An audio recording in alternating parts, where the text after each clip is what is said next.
I'm Brianna, 38 years old, and 3 weeks ago, at my father's funeral, my brother announced he was selling our family home to pay off his gambling debts in front of 40 people. My mother nodded. She actually nodded and said, "Your dad would understand. Your sister can find another place." I stood there, surrounded by relatives who wouldn't meet my eyes, feeling like I'd been slapped in the middle of a crowded room. But here's the thing they didn't know. There was something the lawyer was about to reveal. Something my father had kept hidden for 15 years. Before I continue, if you find this story worth hearing, please take a moment to like and subscribe, but only if you genuinely want to know what happened next. And tell me in the comments, where are you listening from right now? What time is it where you are? Now let me take you back 3 weeks, to the night I got the call at 2 in the morning. My phone lit up my tiny studio apartment in Center City, Philadelphia, the one with the IKEA bookshelf, the potted snake plant I'd kept alive for 6 years, and stacks of accounting textbooks I still couldn't bring myself to throw away. Mom's name flashed on the screen. "Your father collapsed. He's at Jefferson Memorial. Come now." I drove 45 minutes through empty highways in my 2015 Camry, the one with 120,000 miles and a check engine light I'd been ignoring for months. When I pulled into the hospital parking lot, I spotted Marcus's black Mercedes gleaming under the fluorescent lights. He'd beaten me there. Of course he had. But it didn't matter. By the time I reached the ICU, Dad was already gone. The last time I'd spoken to him was 3 months earlier. A phone call that lasted maybe 90 seconds. He'd asked, "Are you doing okay?" And I'd said yes, and then we sat in silence until one of us made an excuse to hang up. I didn't know that would be the last time I'd hear his voice. I was used to being the one who arrived last. But this time, I wished I had arrived sooner. To understand what happened at that funeral, you need to understand my family. 20 years ago, I was 18, sitting at our dining room table with college acceptance letters spread out in front of me. Penn State, Temple, Drexel. I'd worked my entire high school career for those letters, and I needed my parents to help me figure out how to pay for it. My mother picked up the Temple letter, glanced at it, and set it down like it was junk mail. "Why would we spend that kind of money on you?" she said. "You're a girl. You'll get married, have children. Your husband will provide. That's how it works." I looked at my father. He was staring at his coffee cup, jaw tight, saying nothing. That same year, Marcus, 3 years older than me and already a sophomore at Villanova, got everything handed to him. Not scholarships, just checks from our parents. They'd bought him a Honda Accord for his commute. They'd rented him an apartment near campus so he wouldn't have to deal with dorm life. I got a list of jobs that hired 18-year-olds, so I figured it out myself. I applied for every scholarship I could find, landed enough to cover 70% of tuition at Temple, and worked 2 part-time jobs, weekday evenings at a call center, weekends at a coffee shop, to cover the rest. 4 years of sleeping 5 hours a night, of eating ramen because groceries were a luxury, of watching my classmates go to parties while I picked up extra shifts. I graduated with a 3.8 GPA and a CPA license that now hangs in my tiny apartment. I earned every letter of it. That's also why I stopped talking to my family for 2 years after graduation. I couldn't look at them without feeling the weight of everything they'd denied me. "Sons are the pillars of the family," my mother used to say. "Daughters are just guests passing through." I heard that phrase so many times, I started to believe it. The morning after Dad died, I drove back to the house I grew up in for the first time in 3 years. It was a colonial-style 4-bedroom in the suburbs of Philadelphia, built in 1985, with a wraparound porch and a backyard where I used to catch fireflies. The neighborhood was the kind where people put American flags on their mailboxes and knew each other's names. Upper middle class, respectable, the perfect backdrop for a family that looked perfect from the outside. Marcus was waiting at the front door when I pulled up. He hugged me, quick, one-armed, the way you hug someone you're obligated to acknowledge but don't particularly want to touch. "Long time, sis," he said. "You look tired." I didn't respond. I was too busy noticing the Louis Vuitton duffel bag in the hallway, the golf clubs leaning against the wall, the Gucci loafers lined up by the stairs. Marcus had been unemployed for 8 months. I knew because Mom had mentioned it during one of her rare guilt-trip phone calls. "Where's Mom?" I asked. "On the phone with the funeral home. She's got everything under control." I carried my overnight bag upstairs to my old room, or what used to be my room. The walls were still the same pale blue I'd painted them when I was 15, but everything else was different. My bed was gone, replaced by Marcus's overflow. More designer luggage, shoe boxes, a flat-screen TV still in its packaging. My childhood bedroom had become my brother's storage unit. I stood in the doorway looking at the pile of expensive things that belonged to a man who supposedly had no money, and I felt something cold settle in my chest. I didn't ask why my room had become his closet. Some questions answer themselves. The funeral was scheduled for 5 days later, per Dad's wishes. Simple, at Peterson and Sons, the local funeral home he'd driven past every day on his way to work. I handled the logistics. I called the funeral director, wrote the obituary, contacted relatives I hadn't spoken to in years. I organized flowers, confirmed catering, and made sure the programs were printed with the right photo. The one of Dad from 10 years ago, before he started looking tired all the time.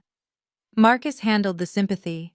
Whenever a neighbor stopped by with a casserole, he appeared in the doorway with his practiced grief, accepting condolences like a politician working a crowd. "Thank you so much for thinking of us," he'd say, hand on their shoulder, voice thick with emotion. Dad would have appreciated it. But behind closed doors, things were different. I noticed it on the 3rd day. Mom and Marcus kept having hushed conversations in the living room, conversations that stopped abruptly whenever I walked in. I'd catch fragments. After the funeral, and real estate, and handle it quickly. On the 4th night, I was passing the kitchen when I heard Marcus on his phone. I know," he was saying, his voice tight with something that sounded like fear. "I'll have it soon, after this week. Just give me until—" He saw me and hung up immediately. "Who was that?" I asked. "Nobody. Work stuff." He hadn't worked in 8 months. I didn't push it, but I filed it away in my mind, another piece of a puzzle I didn't yet understand. That night, I lay in the guest room staring at the ceiling, wondering what my brother was so desperate to pay for, and why his fear seemed bigger than his grief. The night before the funeral, I couldn't sleep. So I did what I always do when I can't settle my mind. I organized. Dad had a small office in the basement, a cluttered room with a wooden desk and filing cabinets from the 1990s. No one had touched it since he got sick. I figured I could at least start sorting through things, make myself useful in a way that wouldn't require me to talk to anyone. The first filing cabinet was full of tax returns and utility bills going back decades. The second held old photographs, report cards, mine and Marcus's, and a folder labeled Important Documents. Inside, I found my birth certificate, a few photos of me as a baby, and a single sheet of paper with a logo I didn't recognize. Farwell Family Holdings LLC, dated 2009. I stared at it. The document was some kind of operating agreement, dense with legal language I didn't fully understand, but I saw my name in the text, and my signature at the bottom, loopy and uncertain, the handwriting of my 23-year-old self. I remembered that day, 2009. Dad had called me and asked me to come home to sign some papers. Just administrative stuff for the business, he'd said. Nothing important. I was fresh out of college, still trusting him despite everything, so I signed where he pointed without reading the fine print. I'd forgotten about it completely until now. I slipped the paper into my purse, planning to ask Mom about it later. When I found her in the kitchen the next morning and mentioned Farwell Family Holdings, she waved her hand dismissively. "That company dissolved years ago. Don't waste your time digging through the past." So I didn't mention it again, but I kept the paper. Something told me to. The funeral was on a Thursday, gray and cold, the kind of November day that makes everything feel heavier. Peterson and Sons was the largest funeral home in the area, with dark wood paneling and stained glass windows that cast colored light across the pews. Over 40 people came: relatives, Dad's former colleagues from the construction company he'd managed, neighbors who remembered him as the quiet man who always shoveled their driveways after snowstorms. Marcus delivered the eulogy. He stood at the podium in a Tom Ford suit. I recognized the cut because I'd seen it in a magazine, $3,000 minimum, and spoke about Dad like they'd been best friends.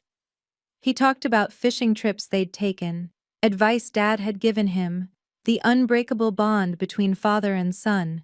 I sat in the back row, listening to stories I'd never heard, wondering if any of them were even true. The fishing trips, maybe, but the heart-to-heart conversations, the deep, meaningful connection?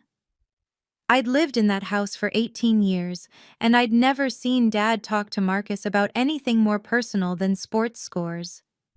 But the crowd was moved. Women dabbed their eyes, men nodded solemnly. Marcus had always been good at performing. Mom sat in the front row, wearing black Chanel and her signature pearl necklace. A gift from Marcus, she liked to remind people, though we all knew Dad had paid for it. She accepted condolences with practiced dignity, the grieving widow who had everything under control. No one came to check on me. No one asked how I was holding up. I was just background noise, the daughter who'd been away too long to matter. I didn't know the eulogy was just the opening act. The real performance was coming next. After the final prayer, most people started gathering their coats to leave, but Marcus stepped back up to the podium and cleared his throat. If I could have everyone's attention for just another moment. The room stilled. I saw Mom nod at him from her seat, a tiny, almost imperceptible gesture, like a director cueing an actor. Our family has been discussing what to do going forward, Marcus said, his voice carrying that same rehearsed emotion from the eulogy. And we've made a difficult decision. We're going to sell the family home. Murmurs rippled through the crowd. Aunt Patricia, Dad's sister, put a hand to her chest. The house on Maple? Richard loved that house. I know, Marcus said, shaking his head with what looked like genuine sorrow. But it's time for a fresh start. Mom doesn't want to be there alone, surrounded by memories. And frankly, the upkeep is too much for her to handle by herself. He paused, letting that sink in, then added, We've already discussed it as a family. Mom, me, and Brianna. We're all in agreement. My stomach dropped. I hadn't agreed to anything. I hadn't even been asked. I started to stand, to say something, but Mom turned around and looked at me.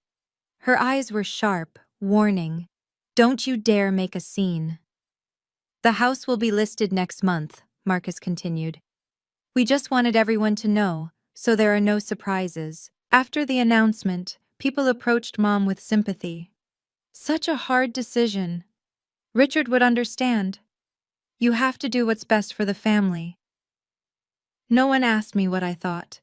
I stood frozen in the back of the room, watching my childhood home get sold off at my father's funeral, and I didn't say a word. But Marcus wasn't finished. He looked toward Mom, and she rose from her seat like they'd rehearsed this too. I want to add something, she said, smoothing her black dress as she walked to the front. I know some of you might be wondering about Brianna's situation. My face went hot. 40 pairs of eyes turned toward me.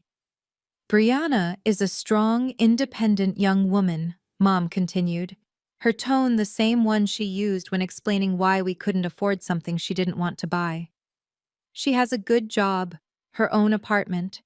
She moved away years ago and built her own life. Richard would be proud of that. She paused, tilting her head with a sad smile. She doesn't need the house, not the way Marcus does. He's had some setbacks. He needs family support right now. I'm sure you all understand. Someone in the crowd, I think it was Aunt Dorothy, whispered, Well, she did abandon them for years. Your dad would understand, Mom said, looking directly at me now. Your sister can find another place. I felt the words land like a physical blow. She'd just told our entire extended family that I didn't deserve anything, that I was an afterthought, that whatever happened to my childhood home was none of my concern. A distant cousin named Barbara leaned toward me. "You know your mother's right, honey. You've done so well for yourself. Marcus needs the help more than you do." I wanted to scream. I wanted to tell them about the scholarships I'd had to fight for, the jobs I'd worked, the years I'd spent building something from nothing, while Marcus drained every resource our parents had. But I didn't. I just stood there, feeling smaller than I had in years, and said nothing. After the service, I drifted outside while everyone else stayed to mingle. The November air was bitter, but I needed it. I needed to breathe something that didn't feel like betrayal. Through the window, I watched Marcus shake hands with a man in a tailored gray suit. They exchanged business cards. The man handed Marcus a folder with the logo of a real estate agency on the front. He'd brought a realtor to the funeral. Mom appeared beside the man, gesturing toward the door like she was giving directions. A minute later, I saw them all get into separate cars and drive away, toward the house, I realized. They were showing the property before Dad was even in the ground. I walked back inside to find my purse, and that's when I heard Aunt Dorothy talking to a group of cousins. "Well, what do you expect? Brianna abandoned them, didn't call, didn't visit for years, and now she wants to show up and claim something? Blood doesn't work that way." I froze in the hallway, hidden by a pillar, and listened. "Her poor mother," someone else added, "having to deal with a daughter like that on top of losing her husband." At least Marcus stayed. He's been there for Linda through everything. I thought about all the times I'd called and been told Mom was busy, all the holidays I'd offered to come home, only to be told, "We're keeping it small this year," all the ways I'd tried to rebuild bridges they kept burning. On my way out, I noticed something new on the front lawn of the funeral home, a real estate sign with a "Coming Soon" banner. They'd planned this for a while, and no one had thought to tell me. I took a photo of the sign. Evidence, I told myself, though I didn't know yet what for. That night, I tried to talk to them. The house was quiet. Most of the relatives had gone back to their hotels or their own homes, leaving just the three of us in the living room, Mom in Dad's leather armchair, Marcus sprawled on the couch, me standing in the doorway like a visitor in my own childhood home. "I need to ask you something," I said, "about selling the house." Mom looked up from her phone. "What about it?" "You said we all agreed. We didn't. No one asked me anything." Marcus laughed, a short, dismissive sound. "Come on, Bree. You haven't been part of this family in years. What do you care what happens to it?" "I care because it's our family home, because Dad died 4 days ago and you're already showing it to buyers, because I have just as much right to be part of this decision as either of you." Mom's expression hardened. "You have no right. You walked away. You didn't call, didn't visit, didn't help when your father was sick. And now you want to show up and demand a say?" I called. "You said you didn't need me." "We didn't need your guilt. We needed your presence." Marcus sat up, fixing me with a look that was almost pitying. "Look, I'm going to be honest with you. I need the money from this house. I've got investment debts. A lot of them. And if you make a scene about this, I'll tell everyone exactly what kind of daughter you've been. How you cut Dad off for 2 years. How you broke his heart." My throat tightened. That was my deepest shame. The years I'd refused to speak to Dad, and Marcus had just weaponized it.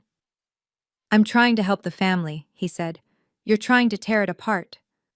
I left the room without another word, but I didn't leave the house. Not yet. I know what you're probably thinking right now. Why didn't I fight back? Why didn't I call a lawyer right then and there? But here's the thing you have to understand. This was my family, my mother, my brother, the people I'd spent my entire childhood trying to earn love from. Walking away from them had already broken something inside me once. I wasn't ready to do it again. If you've ever been in a situation like this, where standing up for yourself meant losing everyone you'd ever known, drop a comment below. Tell me I'm not alone. And if you want to know what happened next, stay with me. 3 days after the funeral, Mom called another family gathering, this time at the house. "To discuss the estate," she said. "So everyone's on the same page." 15 people crowded into the dining room. Aunt Dorothy, Uncle Frank, my grandmother on Mom's side, various cousins I barely recognized. The room felt smaller than I remembered, stuffed with bodies and opinions and the weight of decisions being made without me. Mom stood at the head of the table, a stack of papers in front of her. Marcus sat to her right, arms crossed, looking at me like I was a problem to be managed. "Here's the situation," Mom began. "Richard didn't leave a complicated estate. The house is the primary asset, worth around $800,000. My plan is to sell it, pay off outstanding debts, and use the remainder to support myself in my retirement." "What about Brianna?" Grandma asked. She was the only one who looked at me with something other than judgment. "Brianna has her own career," Mom said smoothly. "She doesn't need support. She moved out years ago, built her own life. I'm proud of her for that." "But she's still your daughter," Grandma pressed. "Richard's daughter."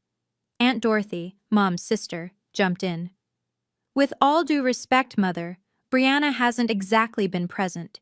She cut ties with this family. You can't walk away and then come back with your hand out." "I'm not asking for anything," I said. "I'm asking to be included in decisions about my own family's property." "You are included," Marcus said with a thin smile. "You're sitting right here, aren't you?" The room rippled with uncomfortable laughter. I felt my face flush. No one defended me. Not one person at that table spoke up to say I deserved a voice. Grandma caught my eye and looked away, her lips pressed tight. The real purpose of the meeting became clear an hour later. Marcus slid a document across the table toward me. The header read, "Disclaimer of interest in estate property." "What is this?" I asked. "It's simple," Mom said. "You sign this and you formally release any claim to the house or the proceeds from its sale. It protects everyone, keeps things clean." I stared at the paper. "You want me to give up my inheritance?" "You're not giving up anything," Marcus said. "Dad didn't leave you anything in his will. This just makes it official, so we can move forward without complications." "How do you know what Dad left me?" Marcus exchanged a glance with Mom. "We had the will reviewed by a lawyer. The house goes to Mom. That's it. This is just paperwork. If I already have no claim, why do you need me to sign?" His jaw tightened. "Because we want this done quickly. The buyer's ready. We don't need some estranged daughter showing up 6 months from now claiming she deserves a cut." "And if I don't sign?" Mom leaned forward. "Then I'll tell everyone in this room, and everyone who wasn't here, exactly what kind of daughter you've been. How you abandoned your father for 2 years when he needed you most. How you broke his heart." The same threat Marcus had made. They'd clearly coordinated. "Sign the paper, Brianna," Uncle Frank said. "Don't make this harder than it has to be." Everyone was staring at me, waiting. I picked up the pen, Dad's Mont Blanc, I realized, the one he'd gotten for his 20-year work anniversary, and held it over the line. Then I set it down. "I need time to think," I said. Marcus's smile disappeared. "You have 24 hours. I drove back to my apartment that night feeling like I'd already lost. The studio felt emptier than usual. I sat on my second-hand couch in the dark, streetlights casting long shadows through the window, and ran through my options. I could sign the paper, give up whatever claim I might have, walk away, let them have the house. It would be easier. No more family meetings, no more accusations, no more being made to feel like I didn't belong. But something in me refused. Maybe it was pride.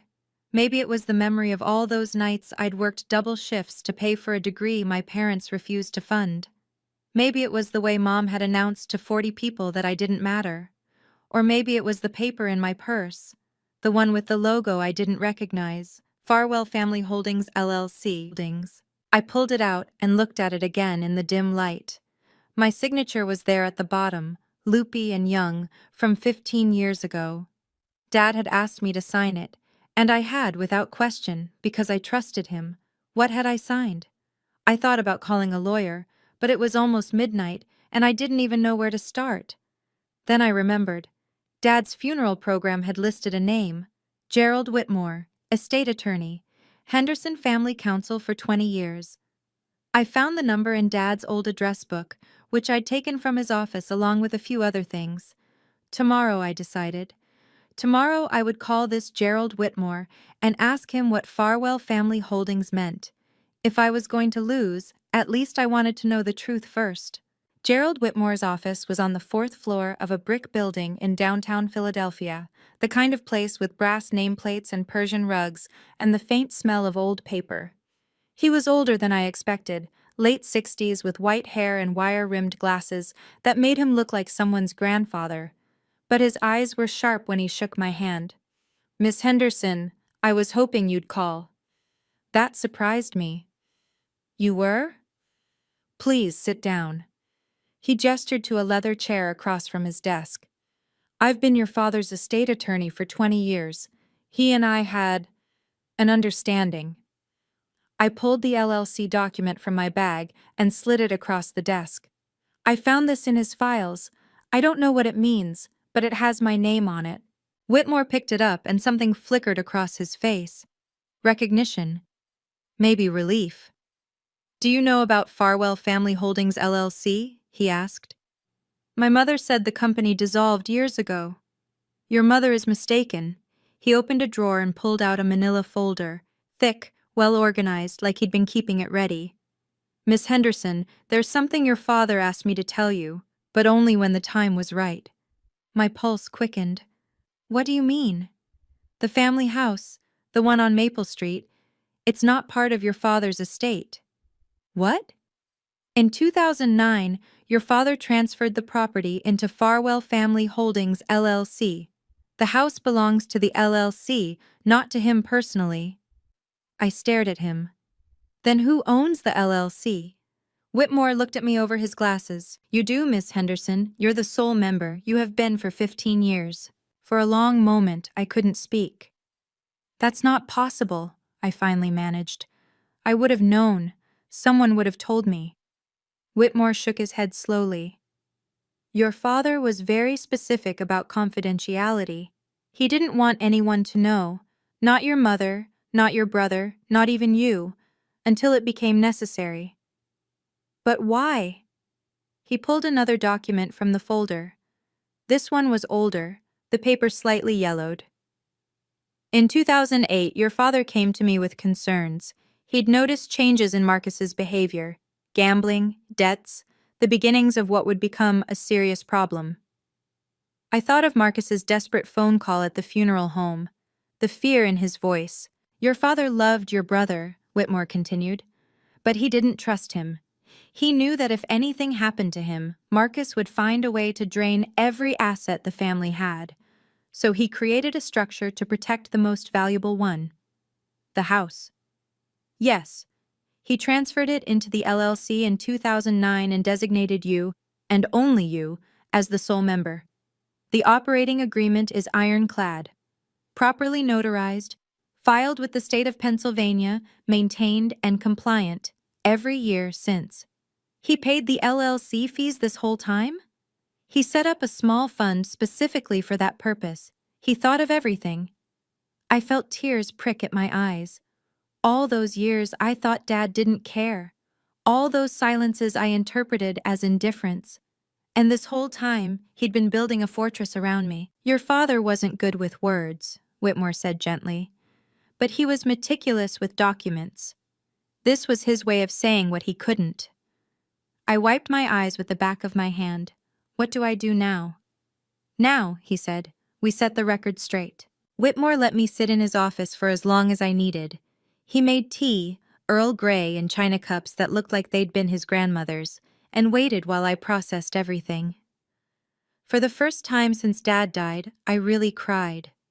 Not the polite, controlled tears I'd shed at the funeral. These were ugly, gasping sobs that came from somewhere deep in my chest. Grief and relief and confusion all tangled together. Dad had seen me. All along, he'd seen me. I thought about every time he'd sat silent while Mom dismissed me. Every holiday where Marcus was celebrated and I was tolerated. I'd interpreted his silence as agreement, as proof that he thought I mattered less too. But that wasn't it at all. He just hadn't known how to fight for me out loud. So he'd fought for me on paper. Whitmore handed me a sealed envelope. My name was written on the front in Dad's handwriting. Shaky, the letters uneven, like his hands had been unsteady when he wrote it. He gave me this 3 months ago, Whitmore said. Asked me to hold it until you needed it. I didn't open it there. I wasn't ready. But I ran my thumb over the letters of my name and felt something shift inside me. There's going to be a formal will reading, Whitmore said. I'll arrange it for Friday. I'll invite everyone who was at that family meeting. They'll fight this, I said. They'll say I manipulated Dad or that the documents are fake. Let them say whatever they want. He pulled out another folder, this one full of receipts, notarized signatures, filing confirmations. I've been preparing for this moment for 15 years. The paper trail is impeccable.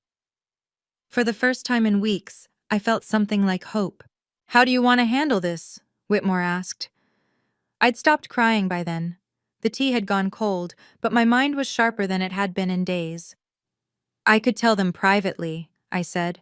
Pull Mom and Marcus aside, explain the situation, avoid a public scene. You could, Whitmore agreed. That would certainly be the more diplomatic approach. But they didn't give me that courtesy. I thought about the funeral announcement, the family meeting, the way they'd tried to humiliate me into submission in front of everyone I'd grown up with. They chose to do this publicly, to make me look like the ungrateful daughter in front of 40 people. So you'd like to set the record straight in the same venue? I'd like the truth to come out the same way the lies did. Whitmore nodded slowly. I'll schedule the formal will reading for Friday at 10 a.m. I'll invite everyone who was at that meeting. Your mother, brother, aunts, uncles, grandmother. They'll expect it to be a routine procedure. Will you need anything from me? Just be there. Bring the original document you found. I'll handle the rest. He paused, then added, There's someone else who might be helpful. Patricia Callahan. She was your father's accountant for years. She witnessed the original LLC formation. If your family challenges the legitimacy of the documents, she can corroborate everything. She's willing to do that? She's been waiting to do that. She always liked you, Miss Henderson, and she knew your father's true intentions. I left Whitmore's office with something I hadn't felt in a long time. Certainty. I wasn't going to fight this battle by screaming or crying or begging them to see me. I was going to let the paperwork speak for itself. Patricia Callahan lived in a modest townhouse in Conshohocken, the kind of place with window boxes full of mums and a welcome mat that actually meant it. She was in her late 50s with silver-streaked hair and the kind of face that made you want to tell her your problems. I wondered when you'd come, she said, ushering me into her living room. Gerald called ahead. Tea? Please? She poured from a ceramic pot while I sat on her floral couch, trying to figure out how to start. But Patricia did it for me. Your father talked about you constantly, she said. Did you know that? No. He did. Every time you accomplished something, passed your CPA exam, got a promotion, he'd find a way to mention it. My daughter's doing well, he'd say. She's made something of herself. My throat tightened. Then why didn't he ever tell me? Because Richard Henderson was the most emotionally constipated man I've ever met. She said it with affection, not cruelty. He grew up in a house where feelings were weaknesses. He didn't know how to say, I love you, so he showed it in the only language he understood, spreadsheets and legal documents. The LLC. I was there when he set it up. I witnessed the signatures, helped him file the paperwork. He made me promise not to tell anyone, not even you, unless something went wrong. And now something's gone wrong. Your mother and brother are about to sell a house that doesn't belong to them. I'd say that qualifies. She set down her teacup and looked at me directly. Your father wasn't perfect, Brianna, but in the end, he chose you. Don't let them take that away. I nodded. I wouldn't. The night before the will reading, Marcus called. 24 hours is up, he said. Have you made your decision? I was sitting on my bed, Dad's letter still unopened on my nightstand. I'll be at the reading tomorrow. Good. I could hear the smile in his voice. Bring a pen. We'll get this wrapped up and everyone can move on. I'll see you there, Marcus. After he hung up, Mom called. Her tone was different, softer, almost pleading. Brianna, I know things have been difficult between us, but I need you to understand. This isn't about pushing you out. It's about survival. Marcus has gotten himself into trouble, and if we don't help him, people will get hurt. What kind of trouble? She hesitated. He owes money to dangerous people, a lot of money, over 300,000, maybe closer to 350. I've already given him everything I had saved. The house was supposed to be the last resort. So that was the real number. $340,000 in gambling debts. My brother had hollowed himself out chasing wins that never came. I'm sorry Marcus is struggling, I said, but selling Dad's house, my house, isn't going to fix him. It's just going to enable him to keep going. You don't understand. I understand perfectly. I'll see you tomorrow, Mom. I hung up and finally opened Dad's letter. His handwriting was shaky, the words uneven, but the message was clear. Brianna, I know your mother and brother haven't treated you fairly. I'm sorry I never had the courage to say so out loud. I wasn't a good father, but I tried to leave you something they couldn't take away. You're the only one I trust with what matters. Dad. I folded the letter carefully and slipped it into my blazer pocket. Tomorrow, I wouldn't need to say much. The paper would do the talking. Friday morning, 10 a.m., Gerald Whitmore's office. The conference room was larger than his private office, with a mahogany table long enough to seat 12 and oil paintings of Philadelphia landmarks on the walls. A crystal chandelier hung overhead, casting prismatic light across the polished wood.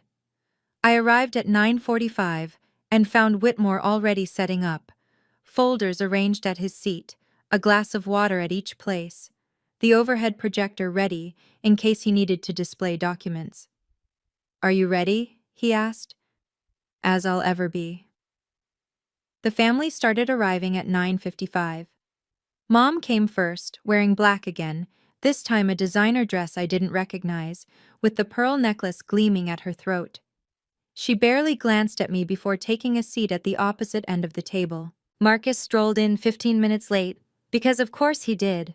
He was wearing the Tom Ford suit again, freshly pressed, as if this were a business meeting where he expected to close a deal. He clapped Whitmore on the shoulder like they were old friends. Thanks for putting this together, Jerry. Let's make it quick, yeah? Uncle Frank, Aunt Dorothy, Grandma, and a handful of cousins filed in after him, the same cast of characters from the family meeting, here to witness what they assumed would be my final defeat. Marcus caught my eye across the table and winked. Actually winked like we were sharing a joke. Brought a pen this time? He asked. I didn't answer. I just smoothed my navy blazer, the same one I wore to important client meetings, the one I'd bought with my own money after my first promotion, and waited. Whitmore closed the door and took his place at the head of the table. Shall we begin? I have to pause here for a second, because this is the moment I'd been waiting for my entire life. Not for revenge. I want to be clear about that. I wasn't sitting in that conference room dreaming about making my family suffer. I was waiting to be seen, to be acknowledged, to finally, after 32 years, have someone stand up and say that I mattered. If you've ever felt invisible in your own family, like no matter what you accomplished, it was never enough, then you know exactly how I felt in that chair. Like and comment if you're still with me. And stay close. What happened next changed everything. Whitmore began with the standard formalities, confirming everyone's identity, explaining the purpose of the reading, outlining the basic structure of Dad's estate. Richard Henderson's will is straightforward, he said, turning pages in his folder. Personal effects are to be distributed among family members at Mrs. Henderson's discretion.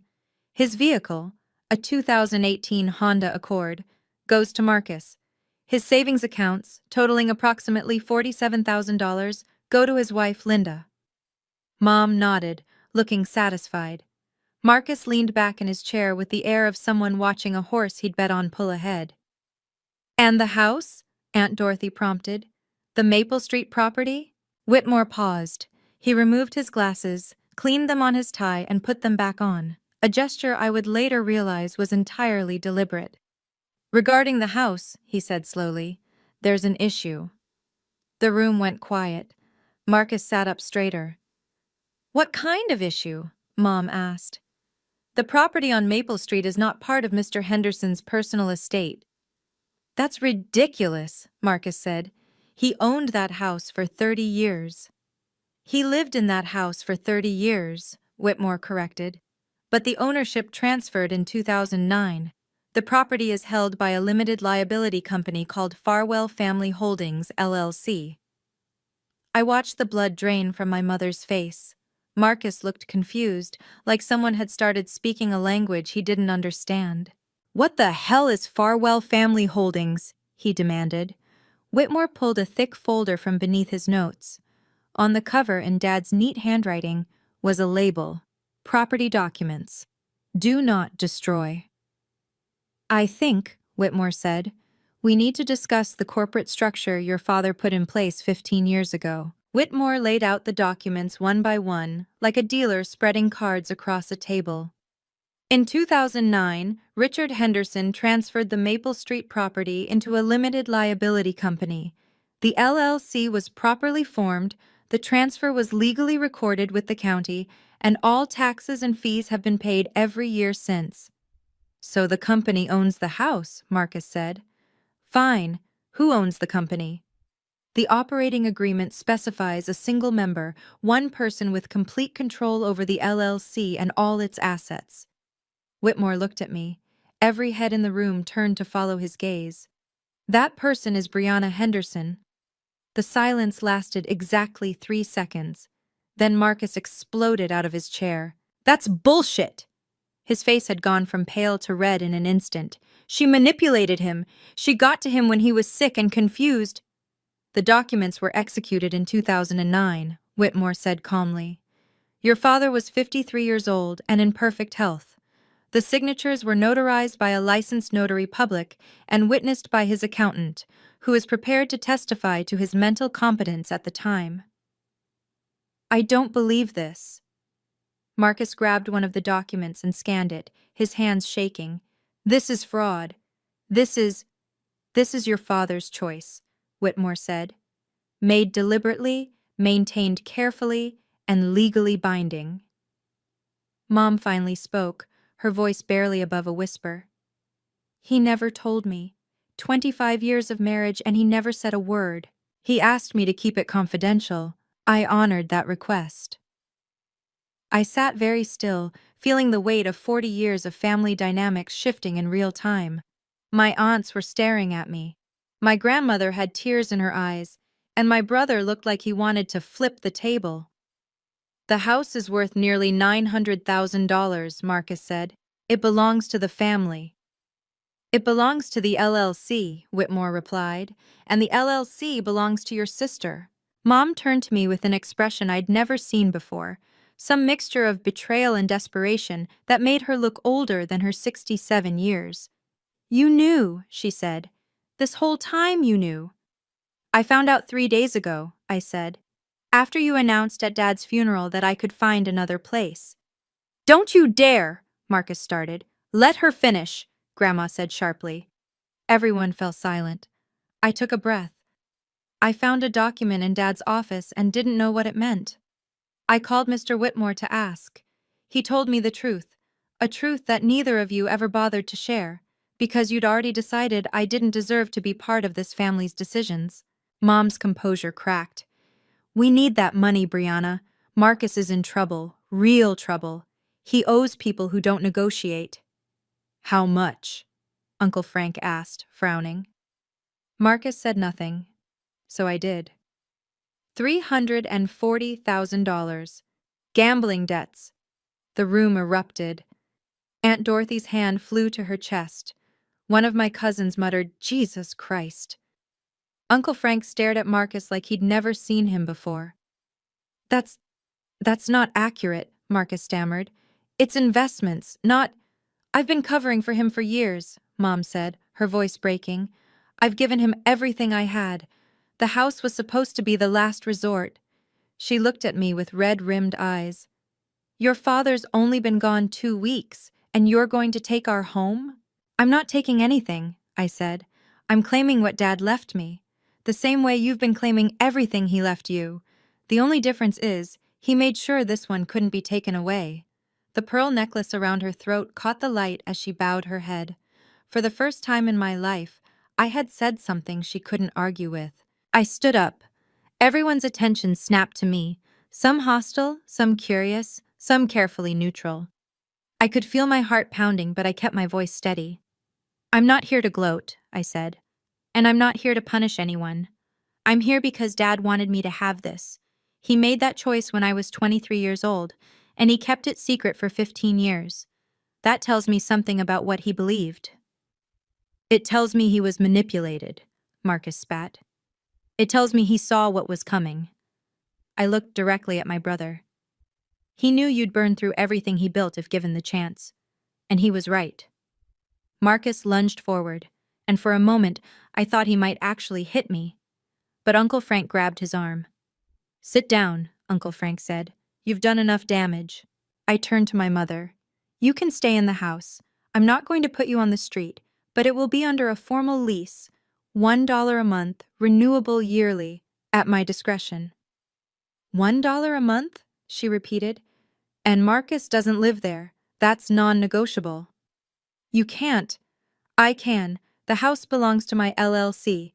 I decide who lives in it. The room was dead silent. I could see the calculations happening behind everyone's eyes, the power shifting, the old assumptions crumbling. Marcus needs help, I said softer now. Real help, not money to throw at bookmakers. If he wants to get treatment for his addiction, I'll support that, but I won't be part of enabling him to destroy himself. I picked up my bag and looked around the table one last time. I didn't ask for this, but I'm not going to apologize for accepting what my father chose to give me. Then I walked out. I made it halfway down the hallway before I heard footsteps behind me. Brianna, wait. I turned. It was Grandma, my mother's mother, moving faster than I'd seen her move in years, her cane clicking against the marble floor. Grandma, I'm sorry. I know that was... Don't apologize. She reached me and took my hand in both of hers.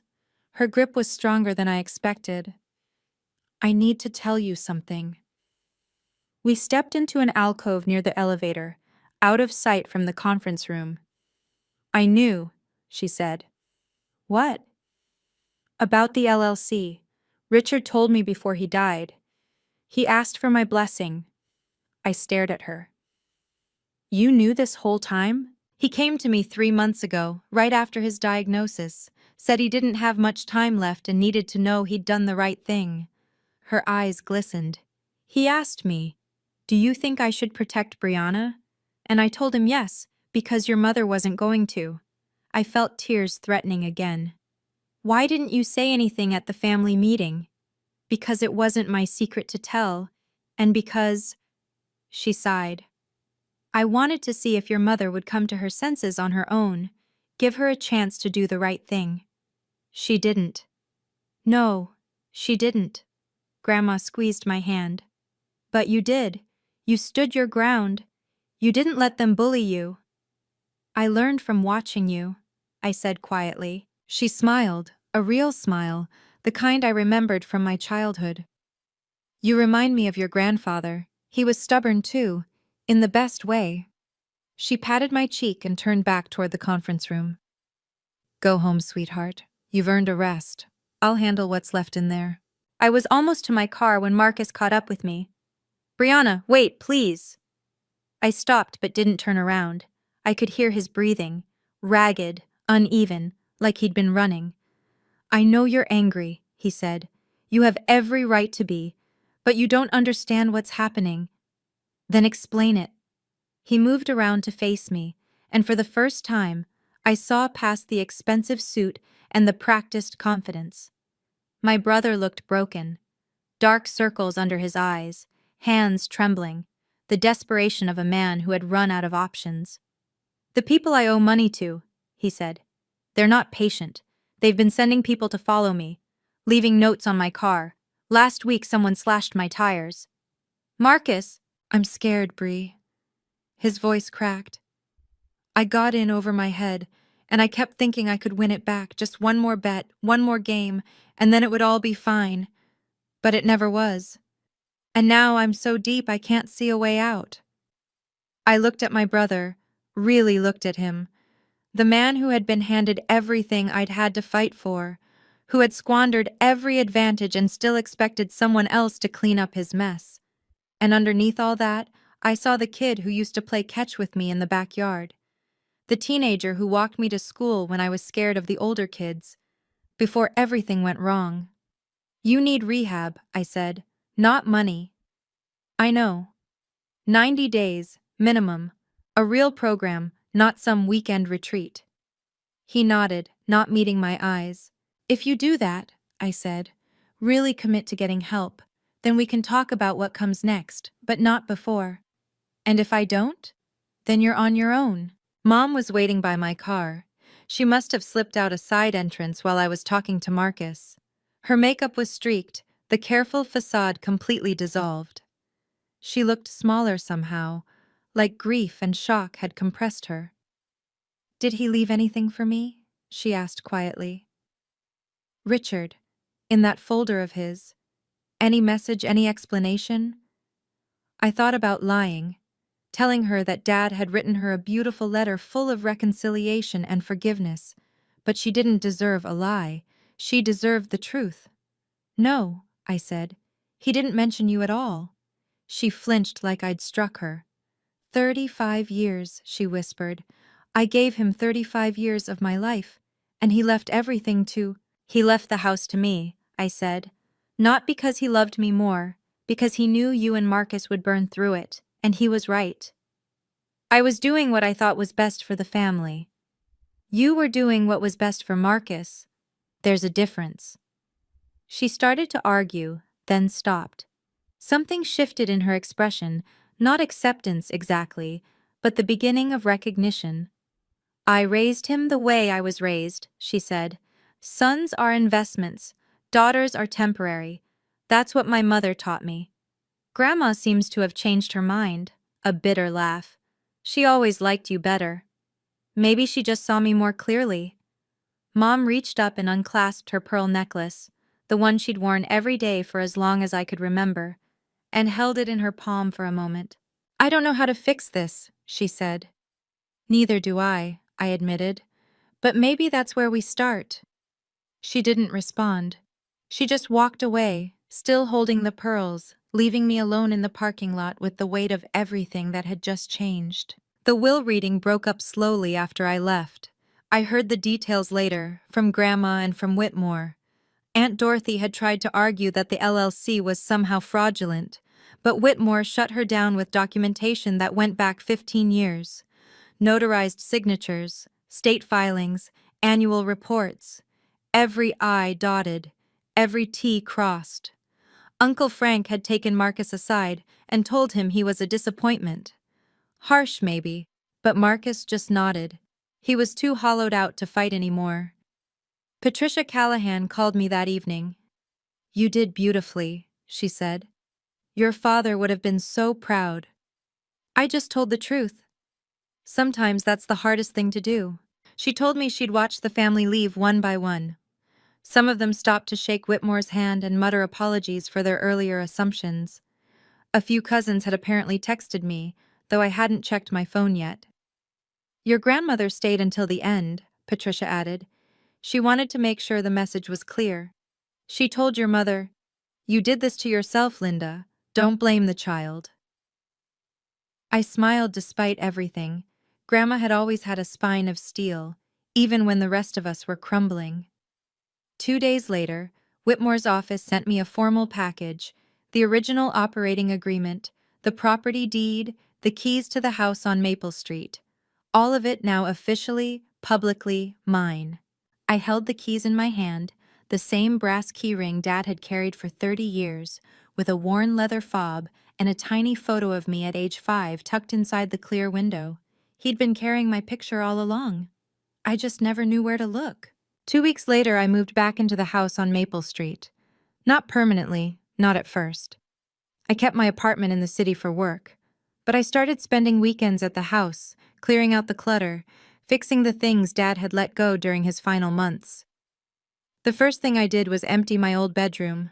Marcus's designer luggage, the shoeboxes full of sneakers he couldn't afford, the flat-screen TV still in its packaging, all of it went into the garage. He could pick it up whenever he wanted, but it wasn't staying in my room anymore. Then I repainted the walls. Soft sage green this time, a color I'd always wanted but never asked for. Mom lived in the guest room now, under the lease agreement we'd drawn up, $1 a month. She was quiet mostly. We didn't talk much, but we didn't fight either. It was a kind of peace I'd never expected. Awkward, fragile, but real. Marcus checked himself into a 90-day program in New Jersey. A real one, with group therapy and addiction counseling and no access to his phone. I didn't visit, but I sent a letter. Just one line. I'm rooting for you. He wrote back 2 weeks later. 2 words. Thank you. On Sundays, I started having dinner with Grandma. She'd come over with a casserole or a pie, and we'd sit in the kitchen where I used to do homework, and she'd tell me stories about my grandfather, the stubborn man I'd apparently inherited more than I knew. The house felt different now, lighter, like it had been holding its breath for years, waiting for someone to let it exhale. I put fresh flowers on the mantel where Dad's photo sat, yellow roses, his favorite. Last night, I sat on the porch as the sun went down, holding a cup of ginger tea, the same kind Dad used to drink every evening, though I never knew that until I found his mug in the cabinet. I'd read his letter 100 times by now. The words were wearing thin at the creases where I'd folded and unfolded the paper. But I could still make out the last line. You're the only one I trust with what matters. For so long, I thought my father didn't love me. I thought his silence was proof that I wasn't worth speaking up for.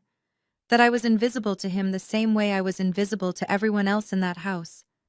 But I had it backwards. Dad didn't know how to love out loud. He grew up in a family where emotions were weaknesses and actions were everything. So he showed me he cared the only way he knew how, by protecting me with documents when he couldn't protect me with words. I used to think strength meant fighting back, screaming, demanding to be seen. But now I understand it differently. Sometimes strength is patience. Sometimes it's building a fortress so quietly that no one notices until it's already standing. I'm not going to pretend everything is fixed. Mom and I are still learning how to be in the same room. Marcus has 84 days left in rehab, and I don't know who he'll be when he comes out. Some of my relatives still think I manipulated a dying man. But I know the truth. And that's enough. Dad never said I love you, but he wrote my name on every document that mattered. He gave me the house I grew up in, the security my mother tried to take, and a future no one could steal. That was his way of saying it, and I finally heard him. Thank you for staying with me until the end. If you've ever felt invisible in your own family, like no matter what you accomplished, you were always less than enough, I want you to know something. You deserve to be seen. You deserve to be valued. And protecting yourself isn't selfish, it's necessary. If this story meant something to you, please hit like and subscribe. It helps more than you know. And if you have a story of your own, about family, about boundaries, about finally standing up for yourself, share it in the comments. I'd love to hear it. Check the description for more stories like this one. Until next time, be kind to yourself. You've earned it.